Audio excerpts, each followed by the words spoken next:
മഹാലക്ഷ്മി സീരിയലിൻ്റെ പുതിയൊരു എപ്പിസോഡിലോട്ട് എല്ലാവർക്കും സ്വാഗതം.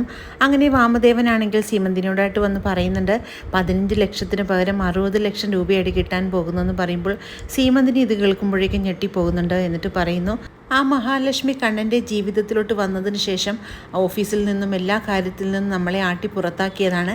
എല്ലാം അവൾ ഒറ്റയടിക്ക് വിഴുങ്ങാമെന്ന് വിചാരിച്ചു. പക്ഷേ അവളുടെ കയ്യിൽ നിന്നും എനിക്ക് ഇത്രയും രൂപ മേടിച്ചെടുക്കാൻ പറ്റുമെന്ന് ഞാൻ ഒരിക്കലും വിചാരിച്ചിരുന്നില്ല. ദൈവമാണ് ഇങ്ങനൊരു അവസരം നമ്മുടെ കയ്യിൽ കൊണ്ടുത്തന്നതെന്നെല്ലാം പറഞ്ഞ് വാമദേവനും സീമന്തിനെയും വളരെയേറെ സന്തോഷിക്കുകയാണ്. സീമന്തിനിക്കാണെങ്കിൽ 60 ലക്ഷം രൂപ കിട്ടാൻ പോകുന്നെന്ന് അറിഞ്ഞിട്ട് ആകെ സന്തോഷം കൊണ്ട് വല്ലാത്തൊരവസ്ഥയിലാകുകയാണ്. ഹോസ്പിറ്റലിൽ നിന്നും ഡിസ്ചാർജ് ആക്കിയതിന് ശേഷം അനന്തുവിൻ്റെ വീട്ടിലോട്ട് എല്ലാവരും കൂടി വരുന്നുണ്ട്. എന്നിട്ട് കണ്ണൻ പറയുന്നുണ്ട്, ഞാൻ എന്താണെങ്കിലും ഇയാളുടെ അമ്മയെ ഒന്ന് പോയി കാണട്ടെ, ആ പ്രതാപനെ കാണാൻ പറ്റുമെങ്കിൽ അയാളെ എനിക്കുമൊന്ന് കാണണമെന്ന് പറയുമ്പോൾ പ്രതാപനെ എന്ത് ചെയ്യാൻ പോവുകയാണെന്നെല്ലാം മഹി ചോദിക്കുമ്പോൾ അയാളെ എനിക്ക് കൊല്ലണമെന്ന് പറയുന്നു. പിന്നീട് കണ്ണൻ പറയുന്നു, അയാളെ കൊല്ലേണ്ട ഒരവസ്ഥയാണ്, പക്ഷേ ഇപ്പോൾ ഞാൻ അയാളെ കൊന്നിട്ടുണ്ടെങ്കിൽ ഞാൻ ജയിലിൽ പോകേണ്ടി വരും. കുഞ്ഞ് ജനിക്കുന്ന സമയത്ത് ഞാൻ ജയിലിലായിരിക്കും, അതുകൊണ്ട് അതിന് പറ്റില്ലല്ലോ. അതുകൊണ്ട് അയാളെ ജയിലിലാക്കണമെന്നാണ് എൻ്റെ ആഗ്രഹമെന്നല്ല കണ്ണൻ പറയുന്നു. എന്താണെങ്കിലും അയാളെ ഞാൻ വെറുതെ വിടാനായിട്ട് തീരുമാനിച്ചിട്ടില്ല, തക്കതായ ശിക്ഷ തന്നെ അയാൾക്ക് കൊടുക്കണമെന്നെല്ലാം അനന്തുവിനോടായിട്ട് കണ്ണൻ പറയുന്നു.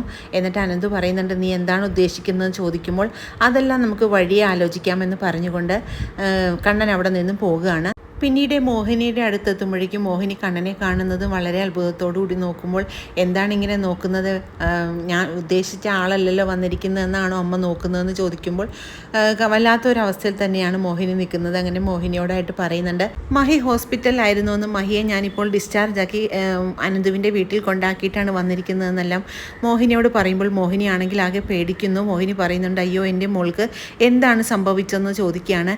അതേസമയം കണ്ണൻ നടന്ന കാര്യങ്ങളെല്ലാം തന്നെ പറയുന്നു. അയാൾ ഈ കാര്യം നേരത്തെ എന്നോട് പറഞ്ഞിരുന്നെങ്കിൽ എനിക്ക് ഇത്രയും ദേഷ്യം ഉണ്ടാകില്ലായിരുന്നു. അതൊന്നും മിണ്ടാതെ ഇത്രയും കാലം എൻ്റെ കൂടെ ജീവിച്ചിട്ടും അതെല്ലാം മറച്ചു വെച്ചത് കൊണ്ട് എനിക്ക് പ്രതാപനെക്കാട്ടിയും കൂടുതലും ദേഷ്യം തോന്നിയത് മഹിയോടാണെന്നെല്ലാം തുറന്ന് പറയുമ്പോൾ മോഹിനി പറയുന്നുണ്ട്, മോൻ അങ്ങനെയൊന്നും വിചാരിക്കരുത്.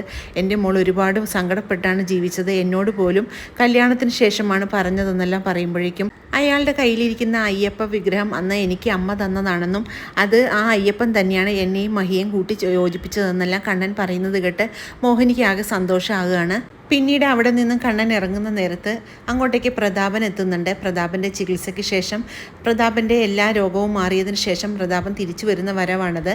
പ്രതാപനെ കാണുന്നതും കണ്ണൻ്റെ നിയന്ത്രണം വിട്ടുപോവുകയാണ്. അങ്ങനെ കണ്ണനാണെങ്കിൽ എൻ്റെ അച്ഛനെ കൊന്നത് ആരാണെന്ന് ചോദിച്ചുകൊണ്ട് കണ്ണനാണെങ്കിൽ പ്രതാപൻ്റെ അടുക്കുന്നു. അങ്ങനെ വീൽ ചെയറിൽ ഇരുന്നു കൊണ്ട് തന്നെ പ്രതാപനെ അറ്റാക്ക് ചെയ്യാനായിട്ട് ശ്രമിക്കുകയാണ്.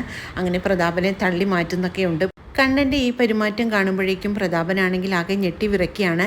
അതേസമയം പ്രതാപൻ പറയുന്നുണ്ട്, ഞാൻ നിൻ്റെ അച്ഛനെ ഒന്നും ചെയ്തിട്ടില്ല, അത് നിൻ്റെ തെറ്റിദ്ധാരണയാണെന്നെല്ലാം പറഞ്ഞുകൊണ്ട് പ്രതാപൻ മറയ്ക്കാൻ ശ്രമിക്കുമ്പോഴേക്കും താൻ ഒന്നും മറയ്ക്കേണ്ടടോ, തനിക്ക് ബോധമില്ലാതിരുന്ന സമയത്ത് താൻ ഇതെല്ലാം എന്നോട് നേരിട്ട് പറഞ്ഞതാണെന്നും അതിന് സാക്ഷിയായിട്ട് മഹി ഉണ്ടായിരുന്നത് കൊണ്ട് താൻ പറഞ്ഞതെല്ലാം സത്യമാണെന്നുള്ള കാര്യവും എനിക്ക് മനസ്സിലായി. അതുകൊണ്ട് ഇതൊരു കടമായിട്ട് തന്നെ എൻ്റെ മനസ്സിൽ കിടക്കുമെന്നെല്ലാം പറഞ്ഞുകൊണ്ട് പ്രതാപനോടായിട്ട് ചൂടാകുകയാണ് കണ്ണൻ. ഇനി തൻ്റെ മകളായ കരുണയുടെ കാര്യത്തിൽ ഞാനൊരു തീരുമാനമെടുക്കുമെന്നെല്ലാം പറഞ്ഞുകൊണ്ട് കണ്ണനാണെങ്കിൽ അവിടെ നിന്നും പോകുകയാണ്. ഇത് കേൾക്കുന്ന മുത്തശ്ശിയും പ്രതാപനുമാണെങ്കിൽ ആകെ ഞെട്ടിവിറക്കുകയാണ്. കരുണയുടെ കാര്യത്തിൽ ഒരു തീരുമാനമായെന്ന് തന്നെ മുത്തശ്ശിക്ക് മനസ്സിലാകുന്നു. പിന്നീട് മുത്തശ്ശിയാണെങ്കിൽ പ്രതാപനോടായിട്ട് പറയുന്നുണ്ട്, സ്വന്തം മകളുടെ കുഴി നീ തന്നെ തോണ്ടിയല്ലോടാ എന്നെല്ലാം പറഞ്ഞുകൊണ്ട് പ്രതാപനെ വഴക്ക് പറയുമ്പോൾ പ്രതാപൻ പറയുന്നുണ്ട്, അമ്മേ എനിക്കിതൊന്നും ഓർമ്മയില്ല, ഞാൻ എന്താണ് പറഞ്ഞത് എന്താ പ്രവർത്തിച്ചതെന്ന് പോലും എനിക്കറിയില്ല എന്നെല്ലാം പറയുമ്പോൾ ഇപ്പോൾ തന്നെ നിനക്കിതെല്ലാം മനസ്സിലായല്ലോ, ഇനി കരുണമോള് ഇവിടെ വന്നിരുന്നോളും, അതോടുകൂടി നിനക്ക് സമാധാനം ആയല്ലോ എന്നെല്ലാം പറഞ്ഞുകൊണ്ട് മുത്തശ്ശി അവിടെ നിന്നും പോവുകയാണ്. പിന്നീട് പൈസ മേടിക്കാനായിട്ട് വാമദേവൻ എത്തുമ്പോഴേക്കും വാമദേവൻ്റെ അടുത്ത് എത്തുന്നത് മാർക്കോയാണ്. മാർക്കോനെ കാണുന്നതും വാമദേവനാണെങ്കിൽ ആകെ ഒന്നും ഞെട്ടിവിറയ്ക്കുന്നു. മോൻ എന്താണ് മോനെ ഇവിടെ വന്നതെന്നെല്ലാം ചോദിക്കുമ്പോൾ തനിക്ക് മഹാലക്ഷ്മി ബ്ലാക്ക് മെയിൽ ചെയ്ത് തനിക്ക് പൈസ വേണമല്ലേ, തനിക്ക് പൈസ തരാമടോ എന്നെല്ലാം പറഞ്ഞുകൊണ്ട് നല്ല രീതിക്ക് തന്നെ വാമദേവനെ പെരുമാറുന്നുണ്ട് മാർക്കോ. പിന്നീട് കരുണയുടെ കാര്യം ആലോചിച്ചിട്ട് പ്രതാപനാണെങ്കിൽ ആകെ ഒരു വിഷമം തന്നെ ആകുകയാണ്. കാരണം ഞാൻ എന്തൊക്കെയാണ് എനിക്ക് വെളിവില്ലാതിരുന്ന സമയത്ത് പറഞ്ഞു കൂട്ടിയതെന്നൊന്നും പ്രതാപന് മനസ്സിലാകുന്നില്ല. അങ്ങനെ മോഹിനി പറയുന്നുണ്ട്, നിങ്ങളാണെങ്കിൽ നിങ്ങളുടെ മകളുടെ ജീവിതം തന്നെയാണ് നശിപ്പിച്ചിരിക്കുന്നത്, നിങ്ങൾ എന്തൊക്കെയാണ് പറഞ്ഞു കൂട്ടിയതെന്ന് നിങ്ങൾക്ക് വല്ല വെളിവും ബോധവും ഉണ്ടോ?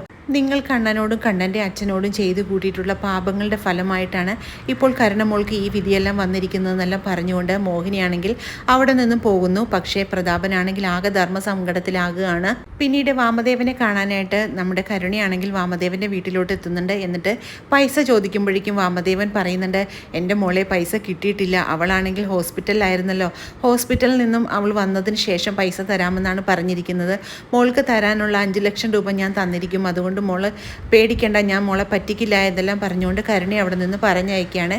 പിന്നീട് കരുണ നേരെയാണെങ്കിൽ കരുണാലയത്തിലെത്തുകയാണ്. കരുണാലയത്തിലെത്തുന്നതും മുത്തശ്ശിയാണെങ്കിൽ എല്ലാ കാര്യങ്ങളും കരുണയോടായിട്ട് പറയുന്നു. കണ്ണൻ എല്ലാ കാര്യങ്ങളും അറിഞ്ഞിട്ടുണ്ട്, ഇനി മോളുടെ കാര്യങ്ങളെല്ലാം എന്തൊക്കെയായിത്തീരുമെന്ന് എനിക്കറിയില്ല, മോളുടെ അച്ഛൻ തന്നെ മോളുടെ ജീവിതം നശിപ്പിച്ചു എന്നെല്ലാം പറയുമ്പോഴേക്കും കരുണയാണെങ്കിൽ ആകെ ഞെട്ടിവിറക്കുകയാണ്. ഇനി ഉണ്ണിയും അമ്മയും എല്ലാം കൂടെ എന്നെ അവിടെ നിന്നും പുറത്താക്കുമോ എന്നെല്ലാം ഉള്ള ഭയത്തോടുകൂടി തന്നെ തിരിച്ച് കമലേശ്വരത്തോട്ട് പോവുകയാണ് കരുണ.